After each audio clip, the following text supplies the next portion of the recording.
Hi everyone, it's Christine here from After Paper Crafts, and today we're going to be working on how I created the background of this super fun mermaid stamp set.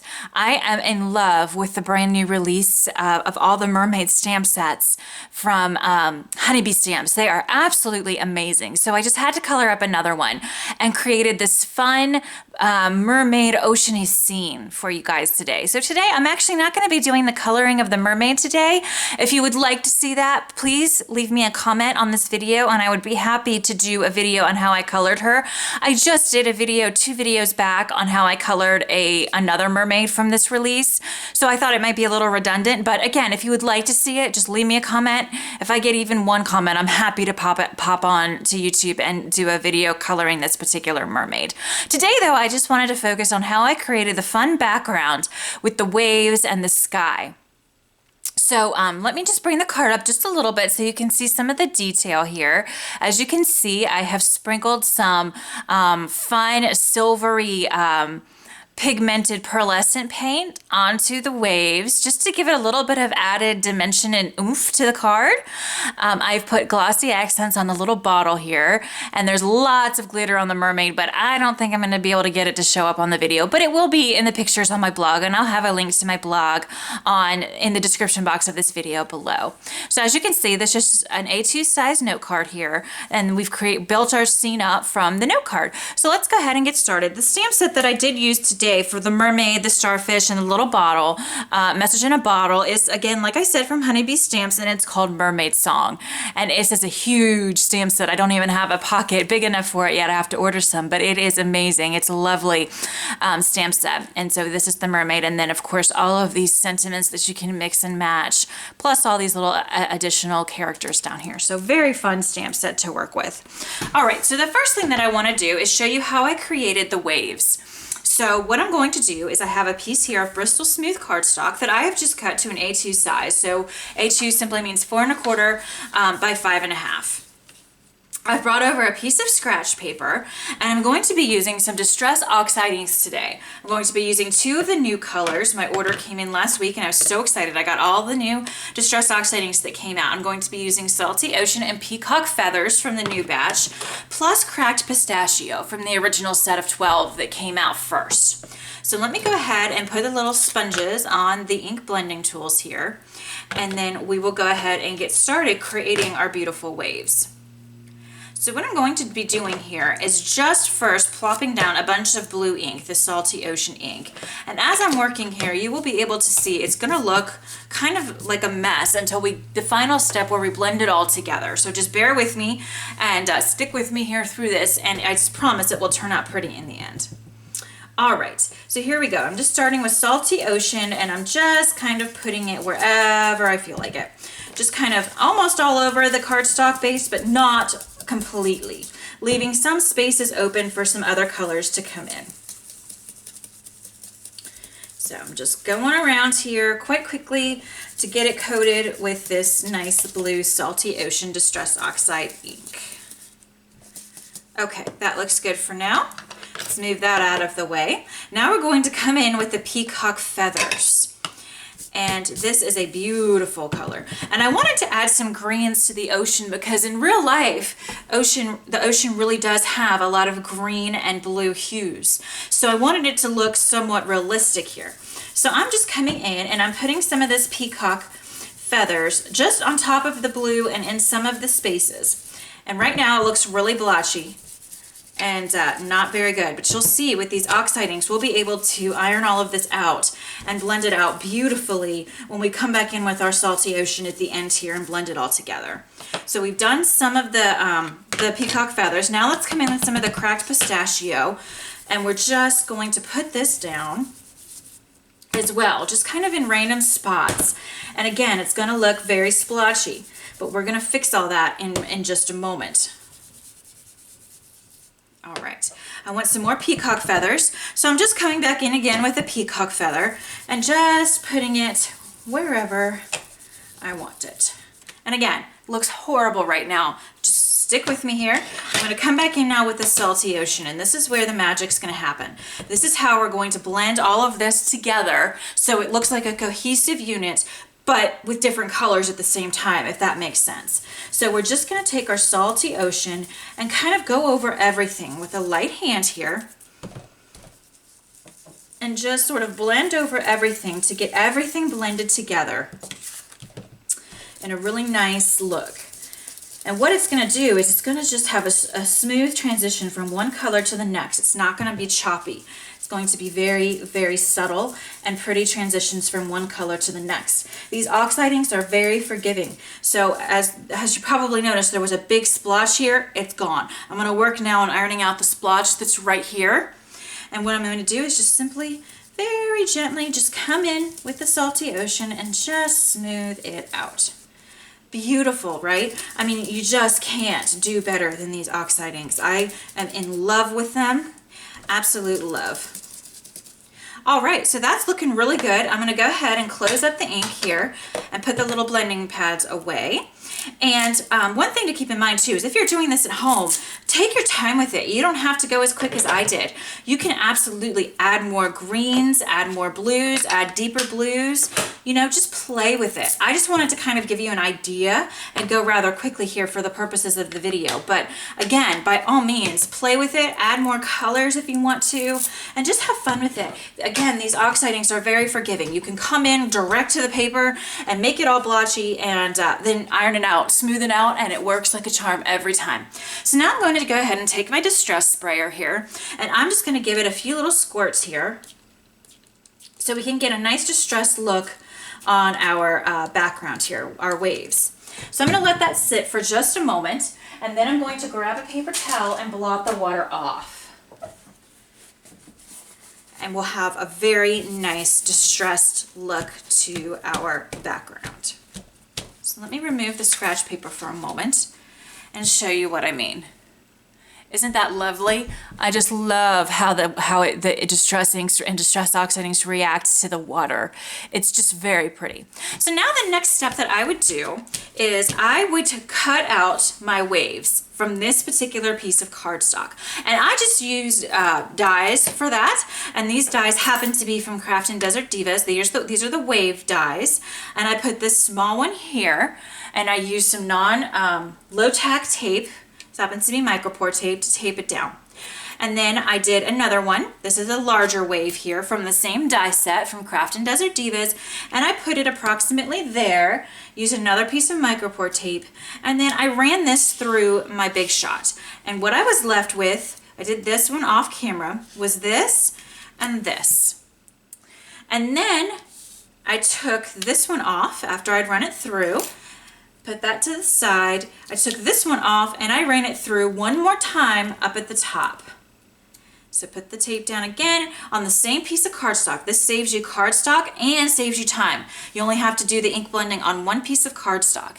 And I was left with, after doing it a third time, this piece here. So as you can see, we have now these three different chunks that are going to create our wave scene on our card.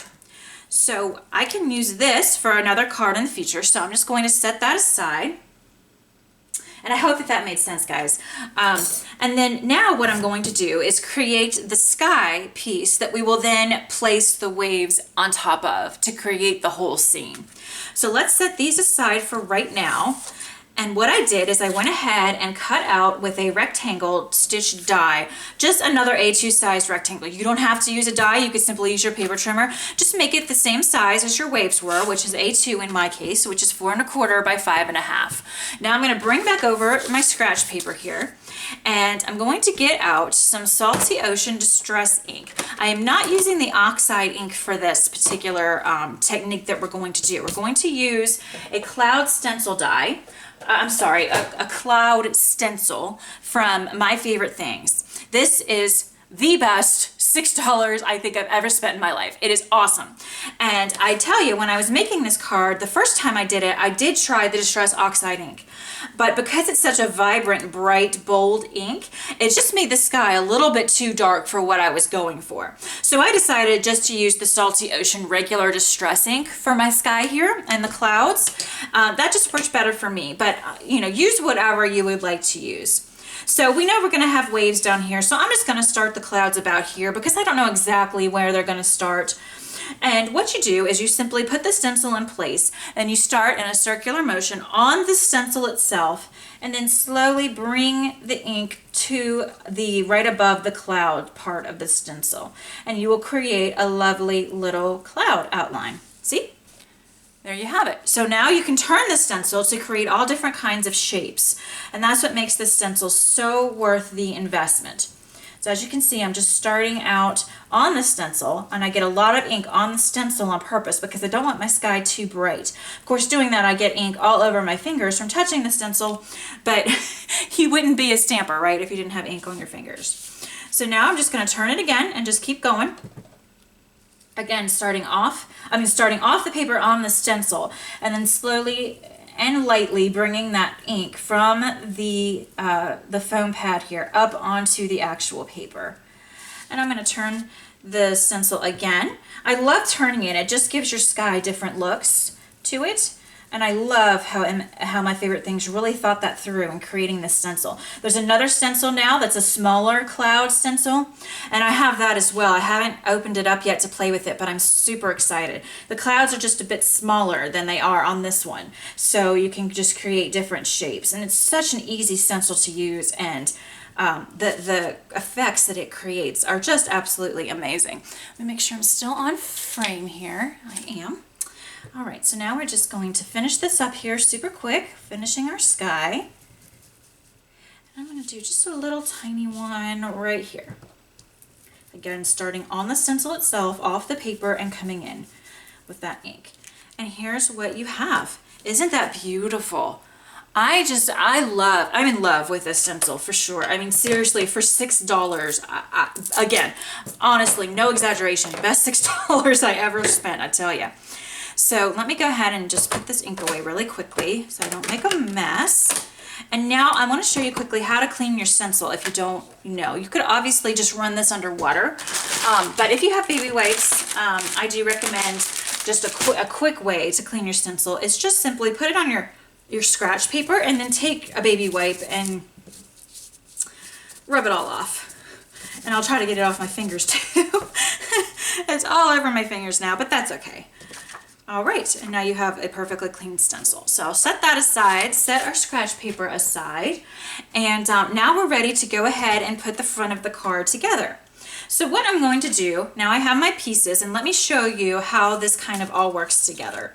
So you would have the base that you cut down first, then you have your first big wave, which just slides down in there, and then same with your second one. And it's going to slide down in there, like so. So it's going to look like this, just like that. And that's how I created this gorgeous front of this card. And it was so easy to do. So let me show you just kind of finishing putting it together here. I'm going to take my tape dispenser and I'm just going to put some tape on the bottom portion of this first small wave. Just a little bit of tape at the bottom. Now I'm going to do the same thing with this second wave, the first big wave, if you will, and just slide it down in there.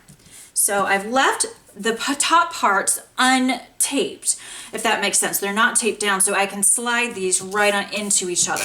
This cuts down on bulk on your cards and saves you cardstock and time because you only have to do the inking on one piece of cardstock. Now we're going to go ahead and slide this last piece down into the little thing that we've created here. Let's see. It just doesn't want to go down in there. I did put the tape just a little too high. Be careful with that. Just put a little tiny bit of tape when you're first doing this.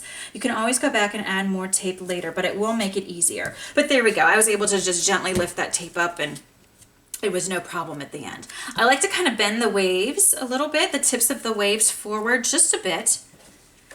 And there you go. One thing I just remembered that I forgot to do is for this particular one, I forgot to add those little silvery dots from the pigmented pearlescent silver paint. Let me just quickly show you how you would do that. Because like a goofball, I forgot to do that. So all you would do is this happens to be Gansai pearlescent paint. It's Starry Night, I think is what it's called. And I use the white gold. But you can use any pearlescent paint that you might have at home if you want to try this technique. I'm going to put some water in my little paint cup here. And all you would do is just simply get your paintbrush wet, get it into this pigment ink, and you really have to get it wet because this is pigmented ink, and so it doesn't like to really latch onto your brush until it's really, really wet. All right, so I've got that ink moving now. Let me bring my scratch paper back over and show you kind of how you would do this. So do not do it this way. Do not do it once you have it on the card because you could accidentally get ink up here, and you certainly don't want to do that. Let me actually, I'm going to take a paper towel and just sort of scrunch it down here, and that'll protect most of my sky.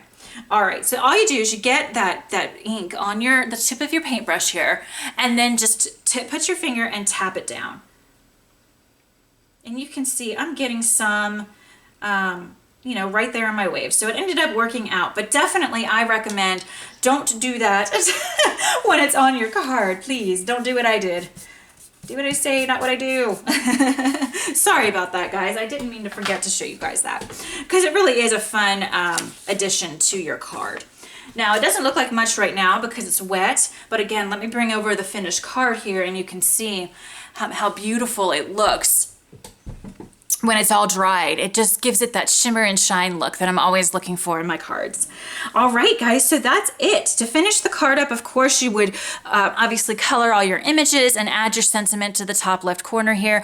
But that's it. Really easy way to create a card that looks super complicated and complex. And I guarantee you, if you were to give a card like this to someone, they would ooh and ah over it and hopefully keep it forever. So I hope that you enjoyed this video and that you will give some of these techniques a try. Again, please let me know if you would like to see me color the mermaid. I'm happy to do that for you if you like. And that's it, guys. Don't forget I'm doing a giveaway here on YouTube. I will link to that video here in the description box of this video. So make sure you sign up for that. You could win a nice palette of pearlescent paints. All right, guys. Thank you so much as always for stopping by, and I will catch you in the next video. Have a wonderful day. Bye-bye.